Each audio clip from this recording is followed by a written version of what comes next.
Hey everyone, welcome to this week's episode of our podcast, Is Breakfast Included? How you guys doing? Good?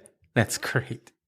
Today on the show, I sit down with my good friend, Al Marks. Now, Al is former artist development with A&M Records. He was with A&M for several years. He also holds these charity auctions for guitar picks and concert memorabilia, which he donates 100% of those proceeds to charity. He also told me this interesting story about ending up in a studio with Jimi Hendrix and recording some songs that were later released posthumously on various albums of Jimmy's. It's a great story. I wouldn't do it justice if I even tried to tell you, but I'm going to let him tell you right now. Let's check it out. All right. Tell everyone who you are. Hi, my name is Al Marks. I live in the wonderful state of Georgia in Atlanta, and I've been in the music business since 1956. 1956. So you're a young guy. Yeah. Yeah. No, I say 1956 because I lived in Ohio, and my dad died when I was like 6 years old, and my mom moved to California, and she moved across the hallway from a guy who was the assistant director for My Three Sons and Roy Rogers and Gene Autry and all those Saturday morning cowboy shows. Yeah. He was the assistant director. So he had a daughter my age. So he would take me to all the, he was friends with, managers like Sidney Seidenberg, the guy who managed B.B. King. You know, he was really good friends with him. He was friends with the guys who managed Chuck Berry. And whenever those guys would come to Los Angeles, he would take me and my mom and his daughter, and we'd go see them. Wow. And I was like 7 years old, and I'd be sitting downstairs in the area where B.B. King was rehearsing with his whole band, and everybody'd be like smoking, and it's just like he'd come over to me and he'd say, "Hey, little man, what do you want to do when you get older?" I'm going, I have no idea. I want to play baseball, And then I saw him play. I went up, the first time, sat on the side of the stage because we were at a black nightclub, so we really couldn't sit in the audience. We sat on the side of the stage, and he just floored me. I had no idea that I had no idea what a guitar player was at that time. All they had was Elvis, and I didn't like Elvis. Did that kind of like curb your trajectory from wanting to be a baseball player? Yeah, kind of. Yeah, what really did was when I went and saw Chuck, I saw B.B. King, and he was just like, kind of, just like, I didn't understand what it was he was doing, but I wanted to be able to do it. Mm-hmm. And we were downstairs in the dressing room after the show, and so he basically takes his guitar and he puts it over me, and it's like goes to the floor, because I'm like 3'2" or something. And he's got this guitar and it hangs and it goes to the floor, and he goes, "Yeah, you're probably going to have to get a guitar. You're going to have to learn how to play a guitar that's more your size." And he said to the guy who took me, he said, "Sid, get this kid a guitar." So 2 weeks later, I had a guitar. Oh, wow. And like the guy from, it was the TV network, Warner Brothers. The guy from the Warner Brothers Orchestra, the guitar player, was my guitar teacher. And, I started to learn how to play guitar. And like 3 months later, I went and saw Chuck Berry. And after I saw Chuck Berry, and after I saw him and met him, I said, "That's it. I want to do this. This is what I want to do." How old were you when you met Chuck? 7. Wow. And everybody was going I wanted to play like he played. I had this little Spanish guitar, nylon string guitar. And he basically says, "I hear you've been taking guitar lessons. Sid, you've been taking guitar lessons." I said, I have. "Yes, sir, I have." And he goes, "All right, show me what you can play." So I showed him, I said, "I know G, D, and A." And he starts laughing at me. He says, "You're going to be a guitar player, you got to learn more than G, D, and A, kid." He goes, "The next time I run into you, and hopefully I will, you're going to have to play something for me." And I said, I just remember saying, okay, Mr. Berry. He says, "Don't call me Mr. Berry, call me Chuck." And I said, "Okay, Chuck." And then the next thing I know, I'm in the car on the way home, and I fell asleep. I couldn't wait till the next day to tell all the kids at school what I did, and they all go, "Who's Chuck Berry?" Like, I was going to school in Los Angeles. They go, "Who's Chuck Berry? Is he like Elvis?" No, he's not. It's nothing like Elvis. When so after that, did you ever meet him again? Well, yeah, later on I did, but I moved to after I lived in California for about 3 years, and then we moved to New York. And in New York, basically, I didn't get along with my stepfather, so I left my house when I was like 14, and I moved to the Village. And this was like 1964, 1965, and everybody was in the Village. I mean, like, you know, you could, like David Crosby, Lovin' Spoonful, Mama Cass, Denny Doherty, all those guys. Wow. You know, they all lived because they all lived in the Albert Hotel. You lived in the Albert Hotel, or you lived in the Chelsea Hotel. And I was really good friends with Zal Yanofsky from Lovin' Spoonful, so I shared a room with him at the Albert Hotel. And I was working in the summer. I was working at the Carnegie Deli during the day, and I was like, you know, trying to play in a band at night. And you know, like Zal would, I would go watch the rehearsals for the Spoonful, you know, as they were putting the Spoonful together. And, you know, he would always tease me because I always like to play the Stratocasters because they were easy. You could string them, you know, there was like, if you broke a string, it was easy to replace. And I wasn't a lead guitar player. I was a rhythm guitar player. So he used to tease me all the time. And he goes, "Man, when are you going to learn how to play lead?" And I'm going, "Never, man. I can't. It's just not my thing. Can't do it." You know? Yeah. And he would go off on all these lead riffs and stuff like that. And I would go, "There's no way I can do that." So I would settle with chords. And then, you know, it's not too bad to be able to play chords because Pete Townsend made a living out of doing that. So it was a good thing. Still making a living. Yeah, out of playing chords. Yeah. So, but what we used to do that was the most fun was like in the summers, we used to sit in the Washington Square Park, and right near the Arch, there was about 6 or 7 of us. We would take acoustic guitars and we would play folk songs, you know, like of the day, like Dylan and Joan Baez and Mimi Farina and Eric Anderson and those guys. And one day we're sitting there, there's like 7 of us sitting in a circle, and we're all playing folk songs. And this old guy with a banjo walks up next. He says, "Hey, you mind if I sit in with you guys?" And we said, "No, you know how to play folk songs?" He goes, "Yeah, I know a few."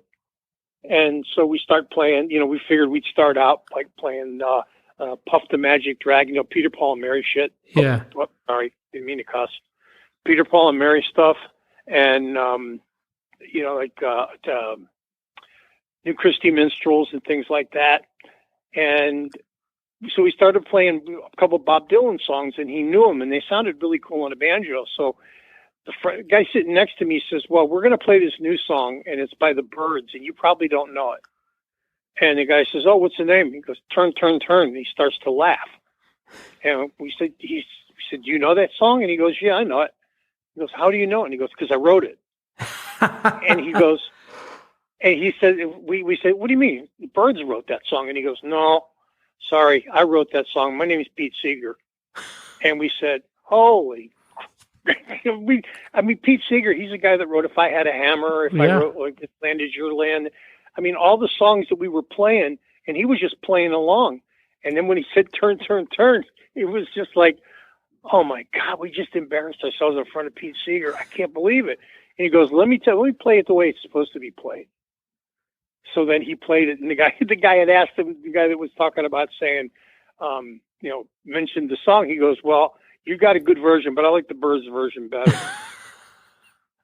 So he says,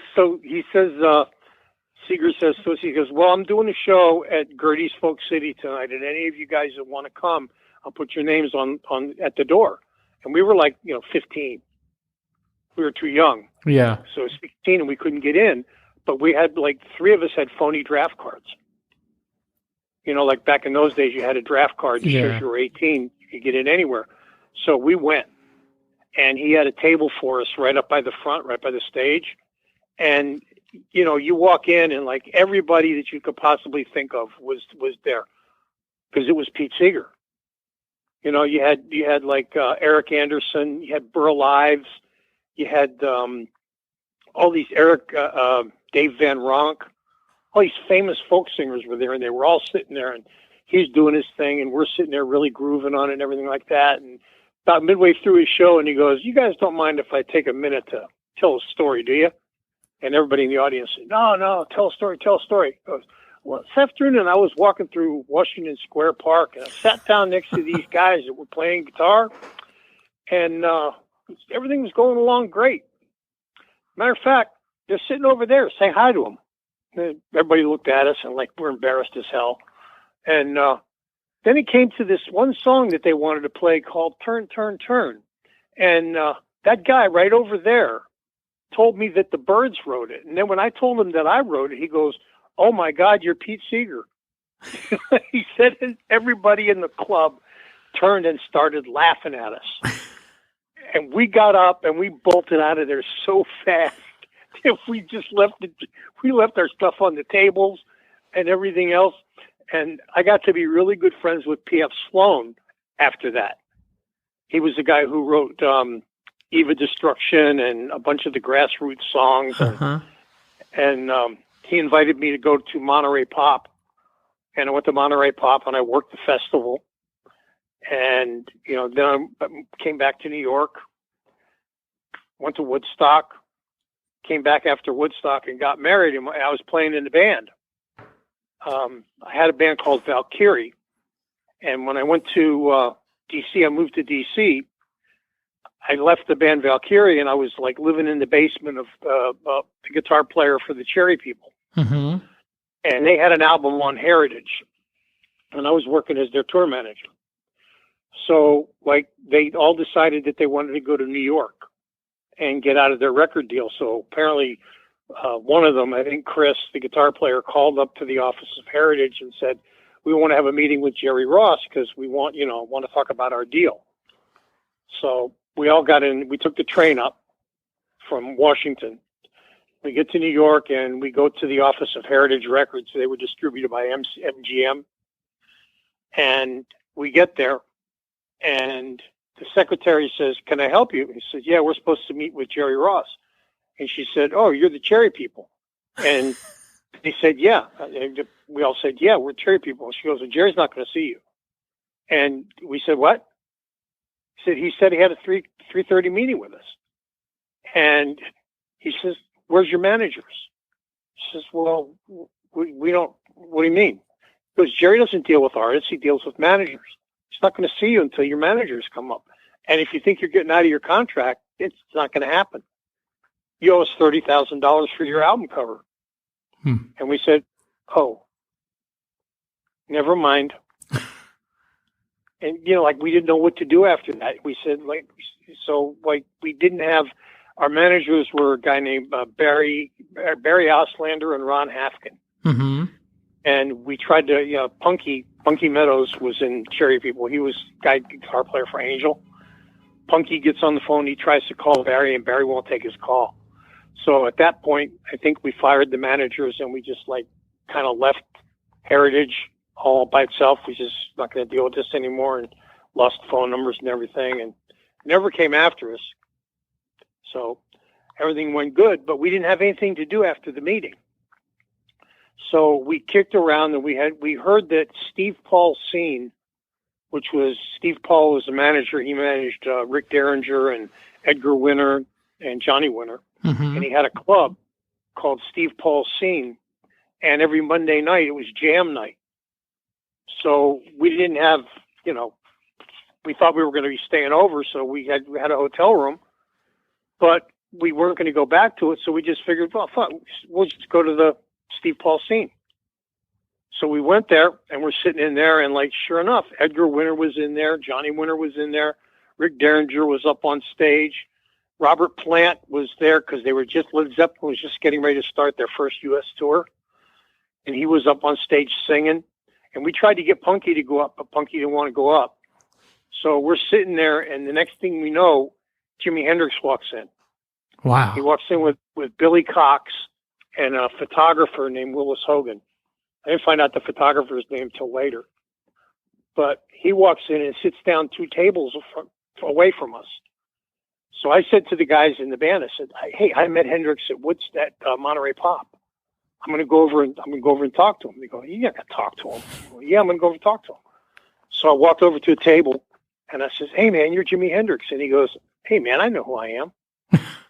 Never forget that. It was like embarrassed the hell out of me in like a heartbeat, you know? I said, "No, man, I feel really stupid for saying that." And he goes, "Nah, don't worry about it." He goes, "Do I know you?" And I said, "Well, we met at Monterey Pop."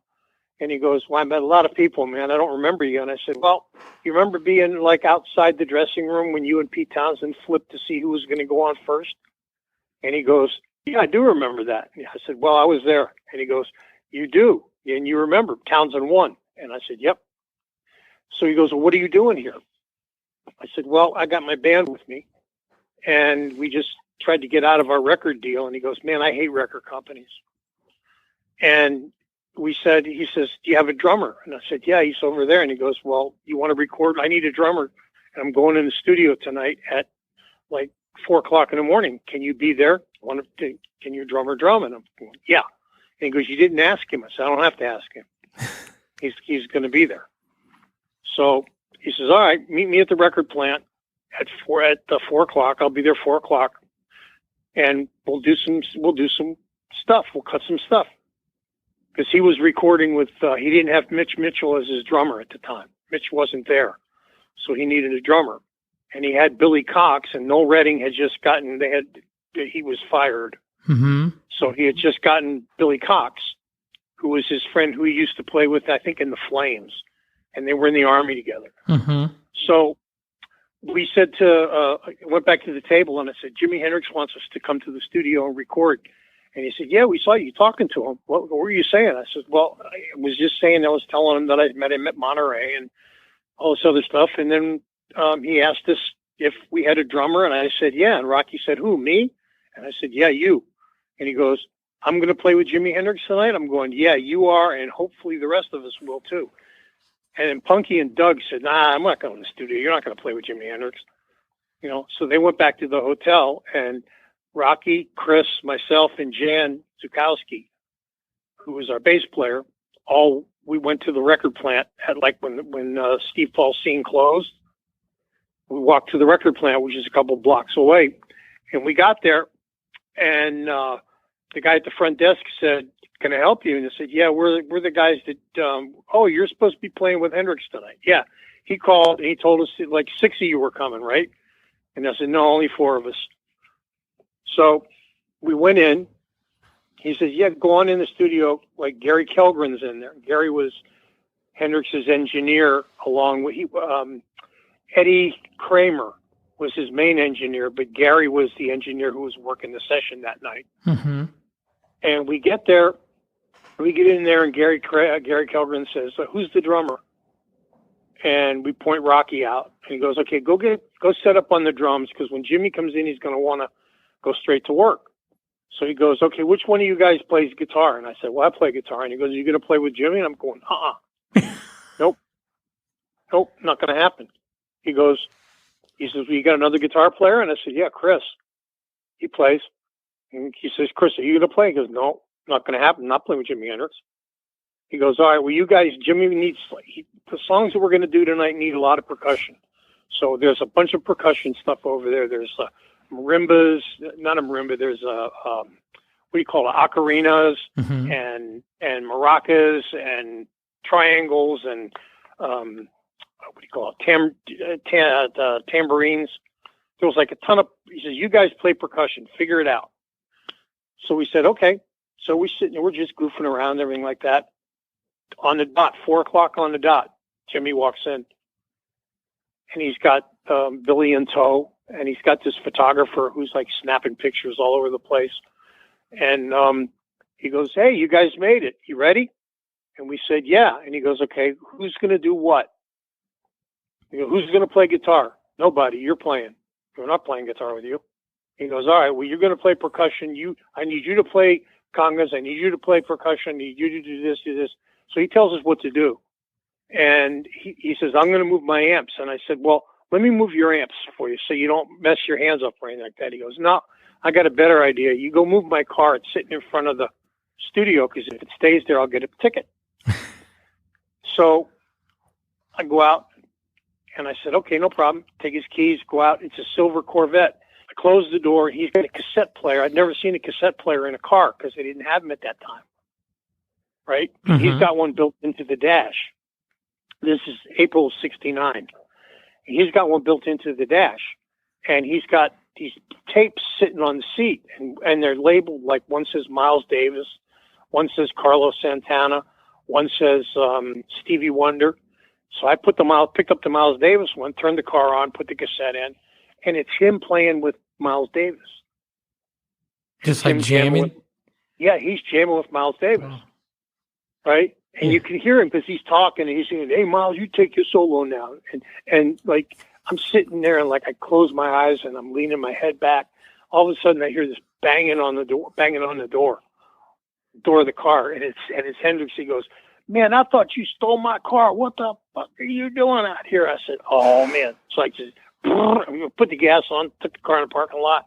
And he goes, I thought you ripped me off with my car, man. I said, I wouldn't do that, man. I swear. He said, what were you doing? I says, I was listening to that thing.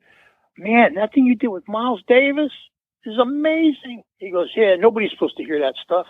I said, well, then don't leave it on the seat in front of your car. Somebody will steal it, like maybe me. And so we go back in and we start working on some songs. And we did this Room Full of Mirrors.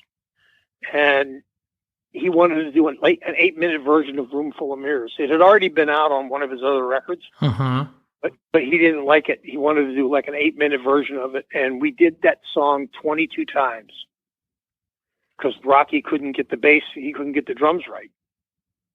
Your drummer. We went up. Yeah, he was the drummer, Rocky Isaac. He couldn't get the drums right. You know, Jimmy would have to stop the song. We would be 4 minutes into the song and he'd stop the song and then he would say, listen, we'll start again. You can't get it right. I need you to do this. Just follow me. Don't try to be ahead of me. Follow me. And then Billy Cox went up and stood next to him. He goes, listen, he says, just follow me. Okay. I'll give you the cues because Jimmy and I have played this before. So we did it about another 6 or 7 times. And at the end, the very last take was like, I think take 23 or something like that. Gary Kellgren goes over the pushes the button from control room. He goes, that's a keeper. So we actually did that. Then we did a song called Drone Blues, and we did a song called Crash Landing. And we started on a song called Hey There, Gypsy Boy, but it turned into a song later on. I can't remember the name of it, but it turned into another song. And by the time we got done, it was like 11 o'clock in the morning. We were in the studio for 7 hours. And by that time, Punky and Doug had come to the studio and found us because we didn't come back to the hotel room. So we were gone all night. Yeah. So like they woke up and they came to the studio and they found us and Hendrix gave each one of us $100.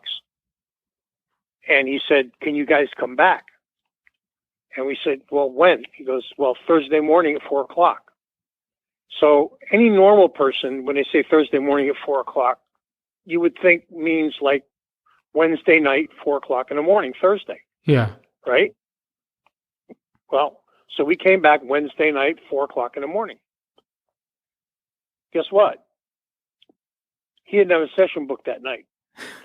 He meant Thursday night, 4 o'clock in the morning, which was Friday morning. Friday morning, yeah. Right. So we get there at like 2 o'clock in the morning on like Wednesday night.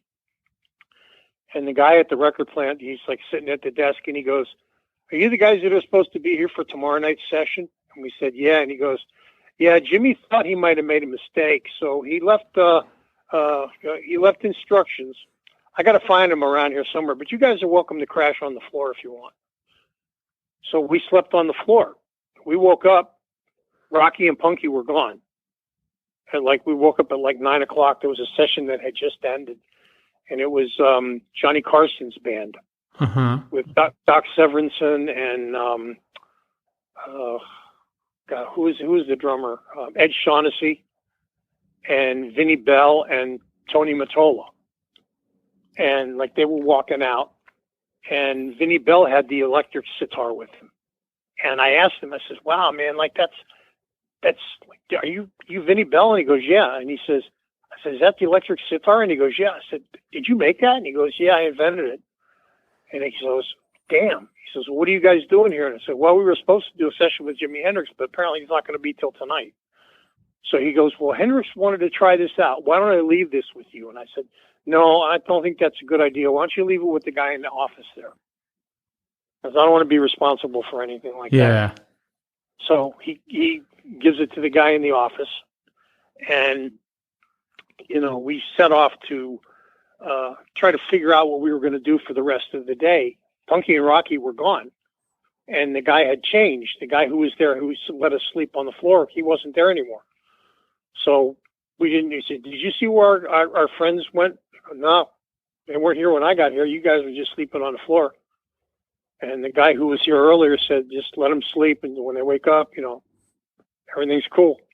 They just have to come back here tomorrow night. So we get up and we're looking for Rocky and Punky. They're nowhere to be found. No message, no nothing. And we wander around the city all day. I went back to the Carnegie Deli. So we sat there for a good 3 hours. And then it was like 6 o'clock at night. We went back to the studio. And by that time, Punky and Rocky had come back. And they said, where were you guys? And we said, what do you mean? Where were you? He goes, well, Jimmy got us a hotel room because he kind of thought that he messed up on the days. And, you know, Punky and I were in the hotel room. And he said, didn't the guy at the front desk tell you? We said, no. What do you mean? We left a message for the guy at the front desk when you guys woke up because we didn't want to wake you. That he's supposed to tell you to go to this hotel. Jimmy had a room for us. I said, you know, I can't say it because it's a podcast, but You can. You know, Actually, you can. that's you son of a bitch. You know? you let us sleep on the floor. You're sleeping in a hotel room and ordering room service and everything. My God, what the hell? So we said, give us the key to the hotel room. So he gave us the key to the hotel room, and we all ran back to the four of us ran back to the hotel room. And we took showers. We walked in and we said to the guy at the desk, we need 11 towels. And the guy at the desk said, what? We said, we need 11 towels. He gave us the towels. And we went to the hotel. We went upstairs. We all took showers and we went back, and we got back around 11 o'clock. And Hendrix came in early. He came in like at 2 because apparently Punky and Rocky had met up with him early in the day. Uh-huh. And they had gone over and sat with, they went to lunch together, and they had made arrangements to get there at like 2. So we got there at 11. Gary Kellgren was there. We did a song called, we finished Room Full of Mirrors. We did another take on Room Full of Mirrors. We did Crash Landing again. We did a song called Stone Free again. We did Drone Blues the night before. Oh, Bleeding Heart was the last one. So we actually wound up doing 6 tracks. 5 of them have shown up on albums. Wow. Since then, because I met John McDermott later on in my career. I met John McDermott and we talked about it, and he said, well, he says, I've got the tracks. I know where they are. I'll just put them on the next albums, you know, whenever they come up with a subsequent release. So they've all been released, which is kind of cool. Your versions, the versions that you're on? Yeah. Wow. Yeah, they're on, like, one of them is on People, Hell, and Angels, I think is the name of the album. Then I think there's one album called Valleys of Neptune. Mm-hmm. And then I think, like on the Hendrix box set, the big purple box set, the Room Full of Mirrors track is on there. And like in the credits where they have, like in the little booklet that comes with it, they said 2 unidentified percussionists. You know, because they didn't know who we were. Yeah. And like they weren't going to go back and reprint the book, so they came out with that. That's how I told the story. Showed up on the internet, the one that you read from the Experience Hendrix magazine. Yeah. Yeah, John McDermott, the guy, he interviewed me for the magazine, and I basically told him the whole story, and he goes, "You were there.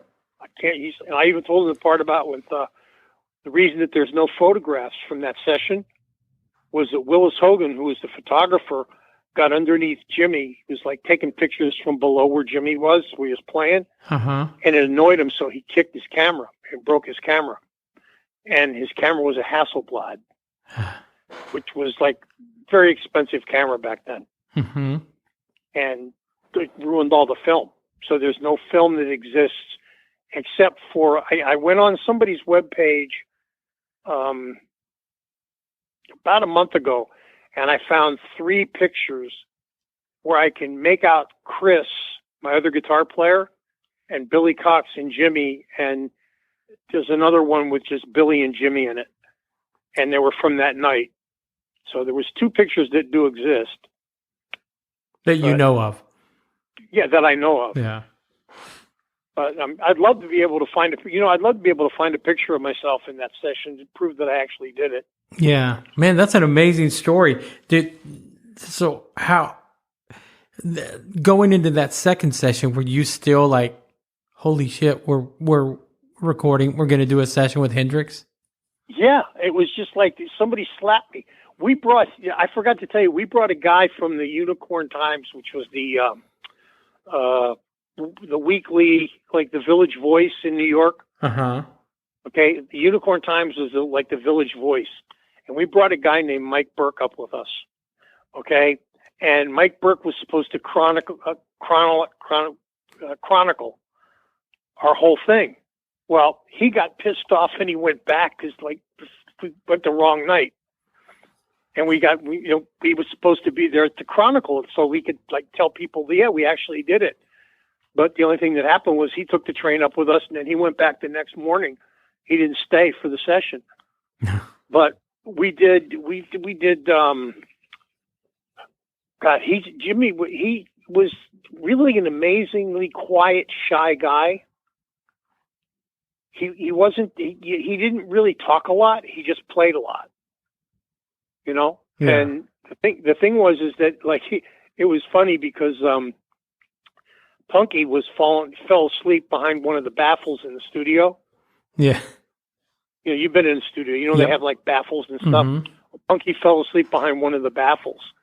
And Jimmy's singing. He's doing like lyrics for, I think he's doing Crash Landing, because that song is about his girlfriend, Devin Wilson, who was this gorgeous black model. And she was in the studio and he was singing about her, how they were breaking up. Okay. And Yeah. she had no idea that that's what was going on. And he was making up the lyrics as he was doing it.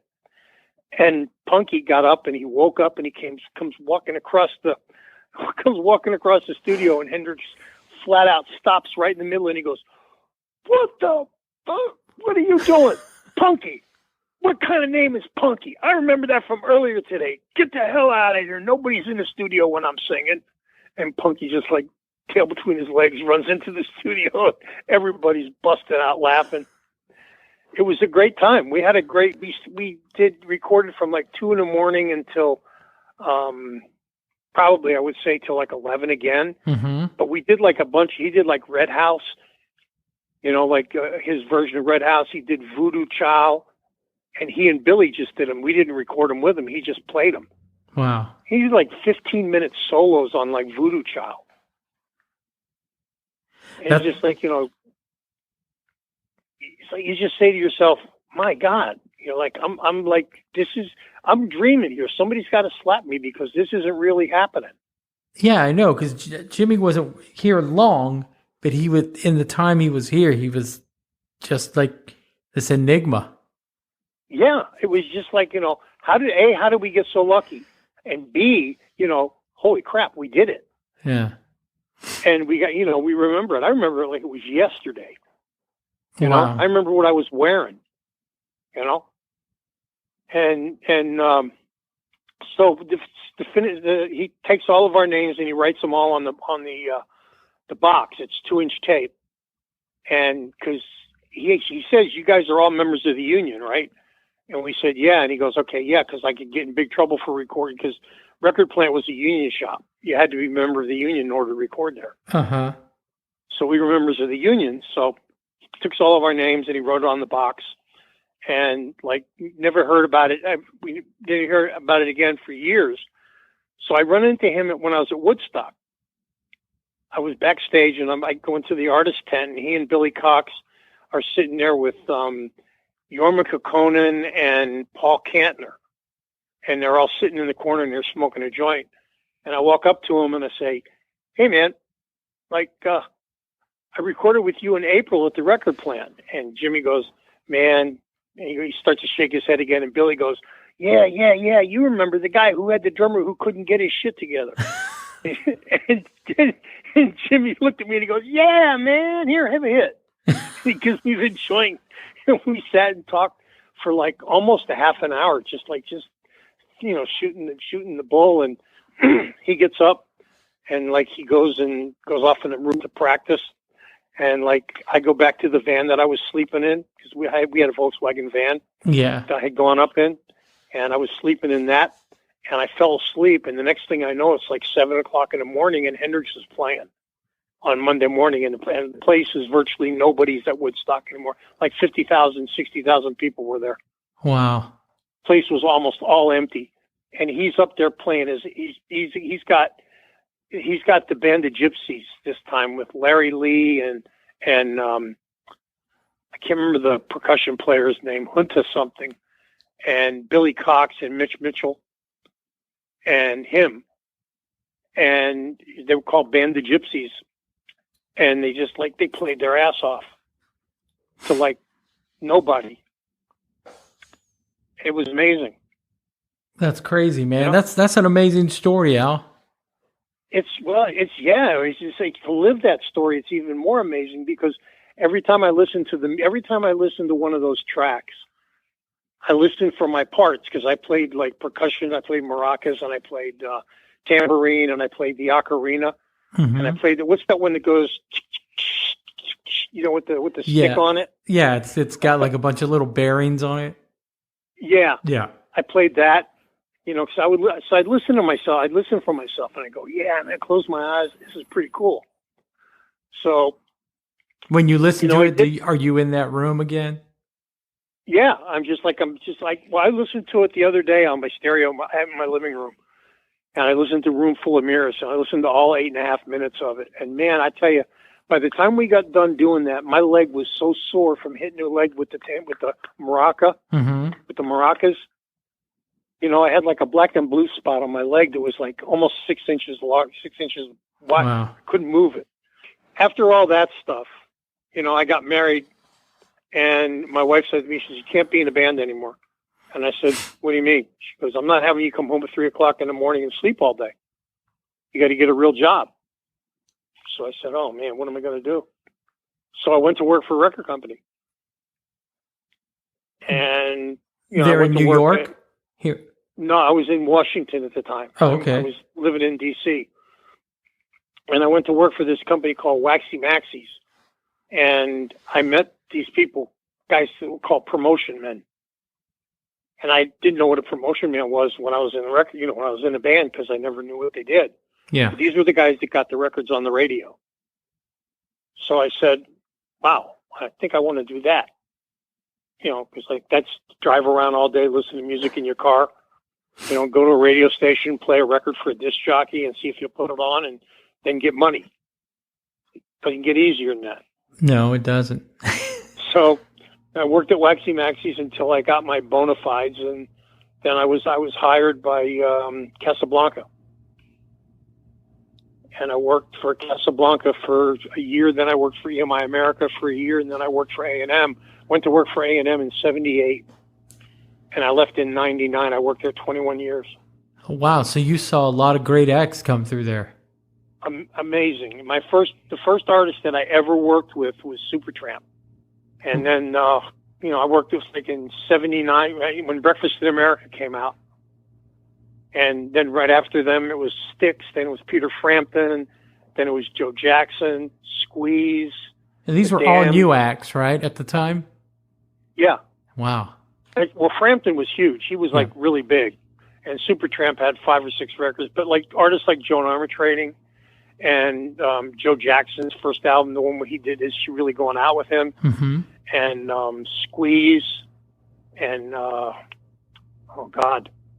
Stranglers, the English Beat, that whole era when Duran Duran was having all their hits. Okay. You know, I was working all those artists that were like that. Simple Minds, OMD. God, I can't think of all the different ones. Jeffrey Osborne, Janet Jackson, LTD, Brothers Johnson. Wow. So I was working with all them. And then, like, we got sold to Polygram in 1989, and I moved to Atlanta, and I became regional instead of local. I was working in a local market in Washington for like 10 years. And anybody who came through Philadelphia, D.C., Virginia, Northern Virginia, Southern Virginia, North Carolina, South Carolina, I would go on the road with them. And we would do that. Well, I moved to Atlanta. I had a whole region. I had the Northeast, I had the Southeast, and the Southwest. So my territory was from Washington, D.C. to Colorado. So I spent a ton of time on the road. And that was in the early beginning in the 90s, like right around Blues Traveler. I went on the first Blues Traveler tour in the van. Johnny Lang, Sheryl Crow. What would you do with these artists, you know, going out with them as a promotions guy? What would you do with them being in the van with them? Well, like we would sit in the van and like we would basically we would always make sure like the local promotion guy in the marketplace would have an itinerary set up for us. Okay? Like I would call each one of the promotion guys and say, okay, we're going to be driving from so-and-so to so-and-so. We're going to get in at 3 o'clock in the morning. We're going to sleep in the van. We'll be ready to work at 10 in the morning. What do you got for us? Okay? And they would set up like interviews at radio stations or in stores or TV interviews or press interviews and stuff like that, or sound check parties, you know, where you would go in there and you'd invite a bunch of radio geeks to the sound check. Yeah, yeah. And, you know, the radio winners and stuff like that. Well, I would arrange all that. I would work with the promotion guy and say, okay, this is what we're going to do. And I would come into town and I would go with the band to do that. And we would talk, you know, like I would give them pointers. Like when you get here, I've been to this radio station before. This guy likes this guy likes that. This guy doesn't like to talk about this kind of stuff. And, you know, he likes just straight answers, and like you can goof around with this guy, you can be funny, this guy you got to be totally straight with. And it was like, you know, you get to earn the trust. Yeah.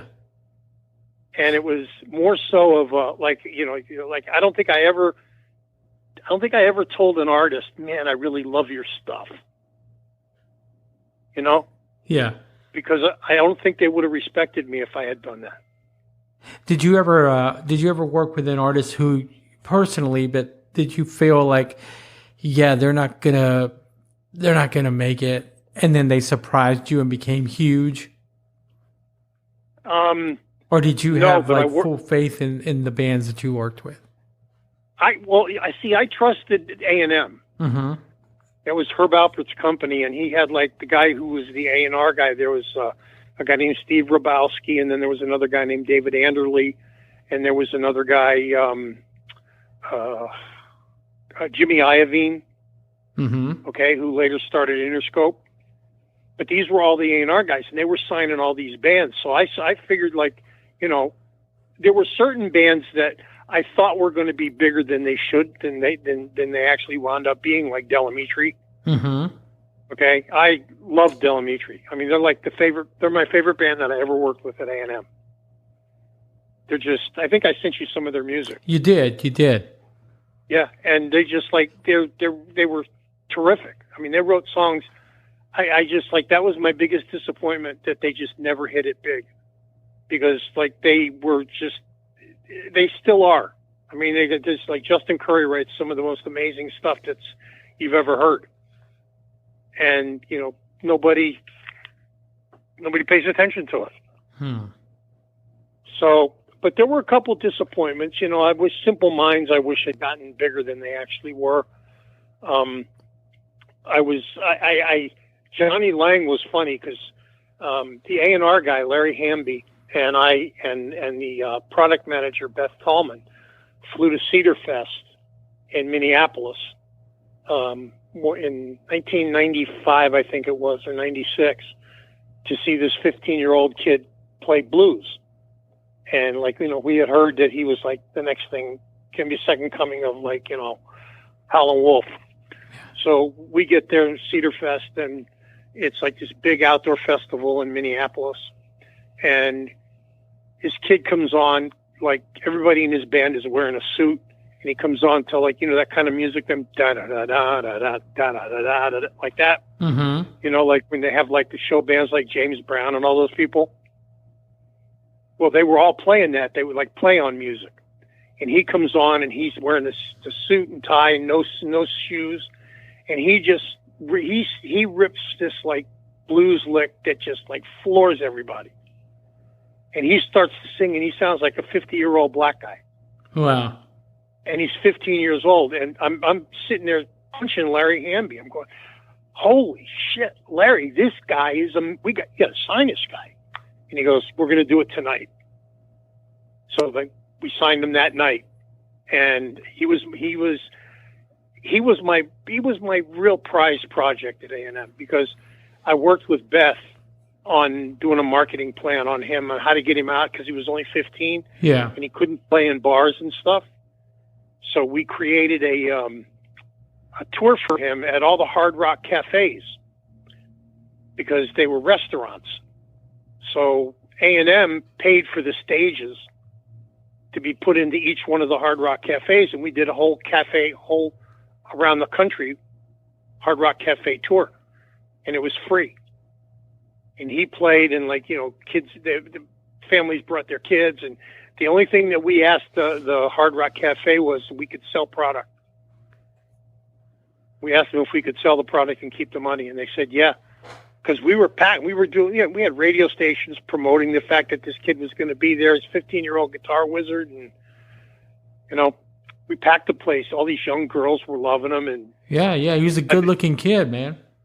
Yeah, and by the time the tour was over, I mean, we had it was funny. The president of A&M, a guy named Al Cafaro, said to me, he says, how many should I make of this? And I said, man, I'd make like 150,000. He goes, no blues records ever sold over 10,000. I said, just do it. Just do it. He goes, are you guaranteeing it? I said, yeah, okay. Do I have to guarantee it with my job? And he goes, yeah. I said, okay, do it. So we hit 150,000. We went over 150,000. We wound up at like almost $1 million. Was that was the Lie to Me album, right? Yeah. Lie to Me. Yep. And it's just like it opened the door for him. He got the opening slot on the Aerosmith tour, and when it went through Canada, mm-hmm. and then he got the opening slot on the Rolling Stones tour, and that was it from there. He became huge. He became like Buddy Guy loved him, and B.B. King loved him, and he got invited to all those tours, and it was just like, that's a success story that you can say to yourself, I was there for the very beginning, and I lived through the whole thing. Right on, man. And it was great. It was like, you don't get those opportunities, because there's everybody and their grandmother is like involved. And like, when you do something like that, you can just say, that's my hand stamp. I did it. Yeah. Yeah. I did it. And Soundgarden was the same way. Soundgarden was like, those guys were like family to me. When we lost Chris, it was just like losing one of my family members. Wow. So you had been with them since the beginning, or since they got the deal with A&M? Yeah, even before that, when they were with Sub Pop. Wow. Like, a friend of mine introduced me to Chris, and Chris and I hit it off. Like, he was like my younger brother. If I was going to have a younger brother, he would be like my younger brother. And we would talk, like, all over the years. Like, he would have problems. He would give me a call, and he'd go, and I don't think the record company is doing this. I said, okay, what do you want to do? And, he would tell me what he wanted to see done. I'd just get it done. And did you have that kind of relationship with a lot of your artists? Like, they would call you before they called, someone else at the label? Yep. Well, you and I met. I saw on social media you do these auctions, online auctions for charity, When you and I met, you were asking people to donate, and I donated some guitar picks, and then we struck up this friendship. Could you tell me a little bit more about this charity that you do? Yeah, well, but my wife died of cancer in 2011, and I had been collecting memorabilia for years. You know, like I just take it and stick it in a corner or whatever. You know, we'd make something and I'd stick it in a corner, and I after she passed away, you know, I went into my study and I said, what am I going to do with all this junk? It's like, you know, I don't want it. So a friend of mine says, well, why don't you do a memorabilia auction and donate the money to cancer? So I did. I mean, I had been collecting guitar picks from like the 70s. So I did like these, I did before it was online. I used to go to record shows Mm-hmm. where, you know, people, they bought like CDs, they rent a table and you do like, yeah. So I would go there and I'd take all this memorabilia and I'd sell it at the record shows and I'd donate the money to cancer. And I did that until like, probably I want to say what year did Chris Cornell die? He died like 2017, 2017, yeah. Yeah, 2017. I was donating. You know, I was getting guitar picks from all the bands that I worked with, and you know, by that time eBay had come on. You know, so I was able to put things up on eBay and sell them and donate the money. And I would donate, but like you had to pay commissions and all that stuff to eBay. You know, I had to pay like 10% commission and 10% to PayPal, and by the time you got done, you know, you had virtually nothing left. So I was looking for another way to do it. So I found this guy, David Craig, who's got this concert memorabilia group on Facebook. Mm-hmm. And I got in contact with him. And, you know, I asked him whether I could put a couple things up for auction because I wanted to donate the money to charity. And he said, yeah, so we tried it and it worked really well. And I didn't have to pay any fees and I was able to donate. I sold about $1,500 worth of stuff. And, you know, I donated it to cancer research. And then Chris died. I saw Chris in May, May 3rd of the year he died. And I told him, I said, hey, listen, I'm doing this guitar pick auction. Got any guitar picks you can give me? So he gives me a handful. He gets a guitar tech and he gives me like 30 picks. He says, you want those? And I said, yeah, I'll take them. You know, I'll put them in the auction. We'll see what happens. Well, 20 some days later, I get a phone call from Martin, who's their security guy. It's like 4:00 in the morning. Martin calls me and he says, are you sitting down? I says, I'm asleep, man. What do you mean am I sitting down? What do you want? He goes, Chris is dead. And I'm going, what? What are you talking about? He says, Chris committed suicide. And I said, this is a joke, right? You're joking me 4:00 in the morning. You call me up. This is a joke. What one? Chris committed suicide. And I happened to look over at the picks sitting next to me. And I said, oh my God, this is what I got to do. I got to do this. I got to sell these picks in suicide prevention. So I went on to Facebook and I put them up there's a group called PickNet. Mm-hmm. I put them up in PickNet and I sold them all for like $150 a piece. And I raised like $4,500. And I sent the check off to suicide prevention.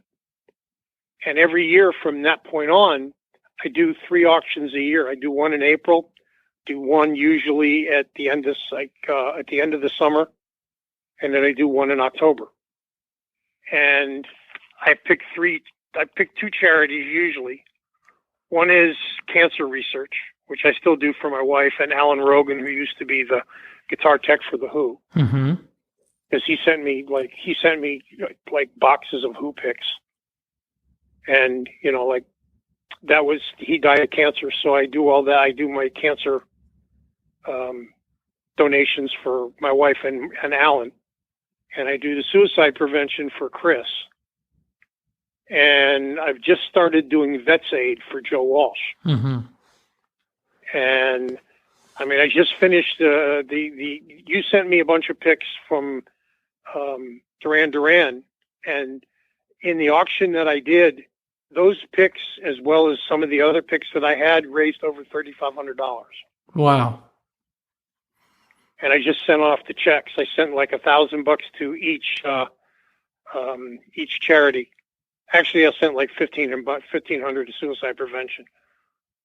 But the majority of it went to suicide prevention. Then I went to cancer, and then went to Vets Aid. Yeah.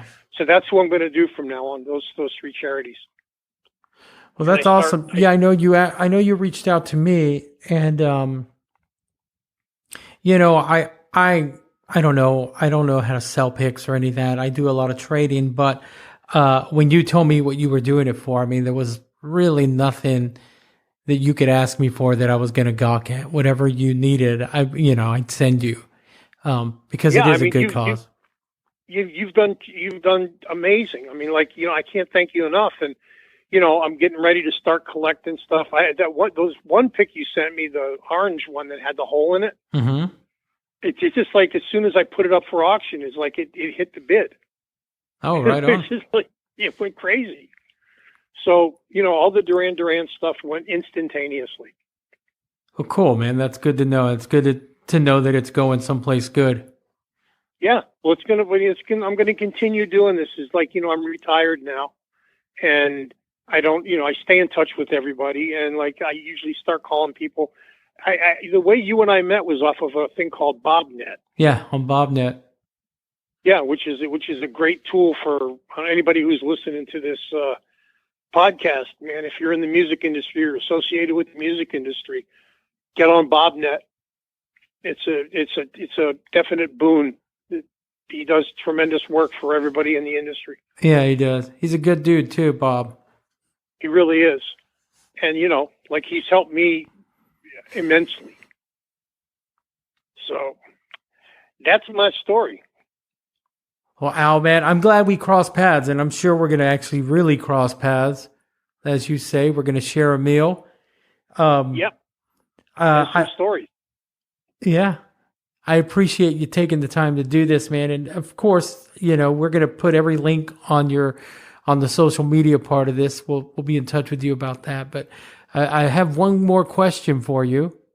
And sure. I almost forgot because I'm still kind of in the moment of the Hendrix stuff that happened. But the podcast is called Is Breakfast Included? And if it was included, since we're talking about meals, what would you have? What would I have? I would have, I'm vegetarian. I would have, for breakfast. Yes. I would have a veggie burrito. Nice. Yep.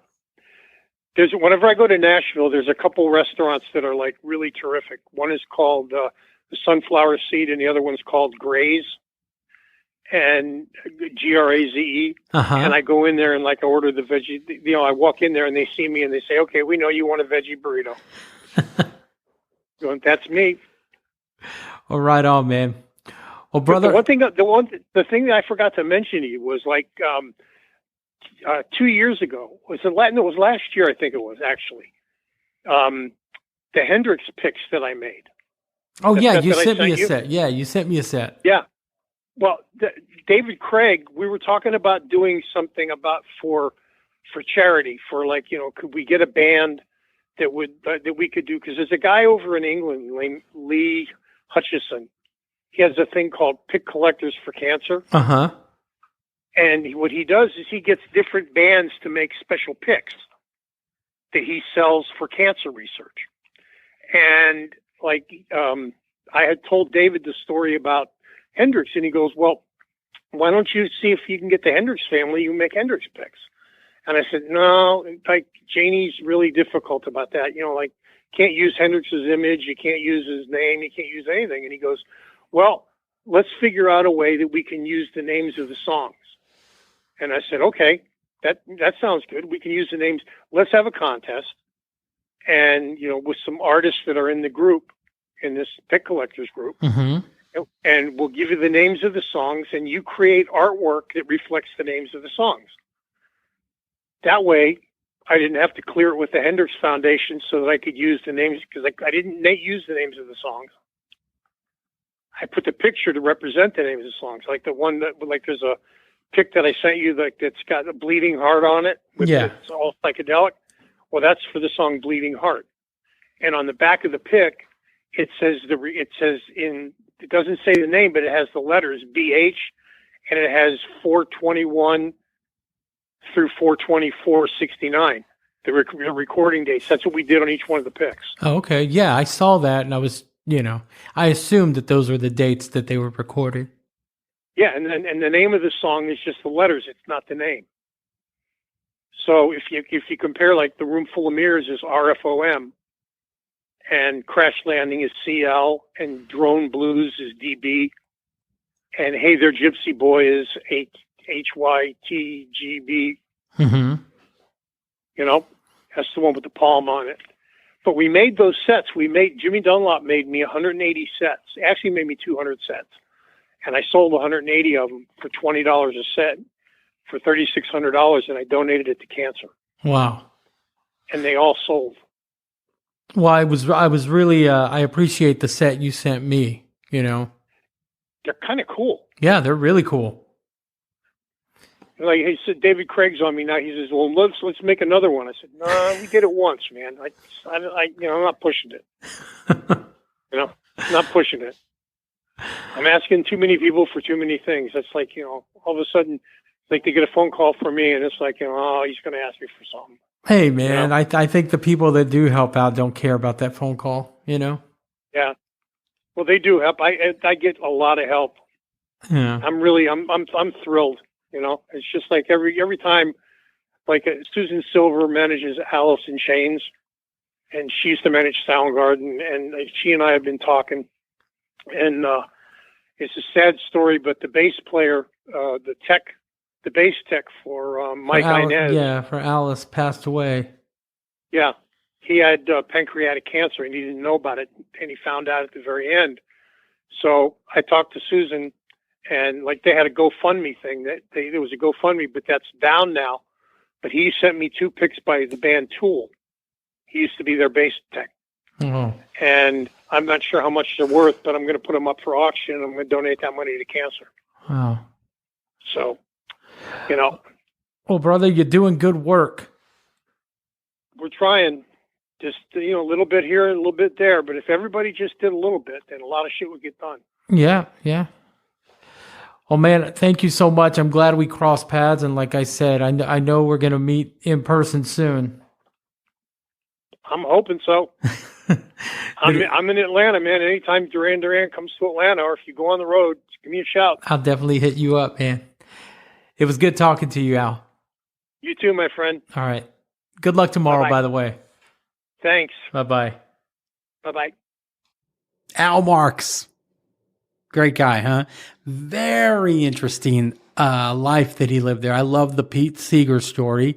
Anyway, he's got a million of those stories. These are just a couple that he told on here. You can find him on Facebook at Al Marks, ALMARKS. Give him a visit. Bid on some of his auctions. Like I said, 100% of the proceeds go to any of those charities, or you can pick a charity that you want them to go to when you buy something or bid on it and win it. However auctions work, I'm really not sure. Anyway, guys, I'm done. Have a great day. We'll talk to you next week.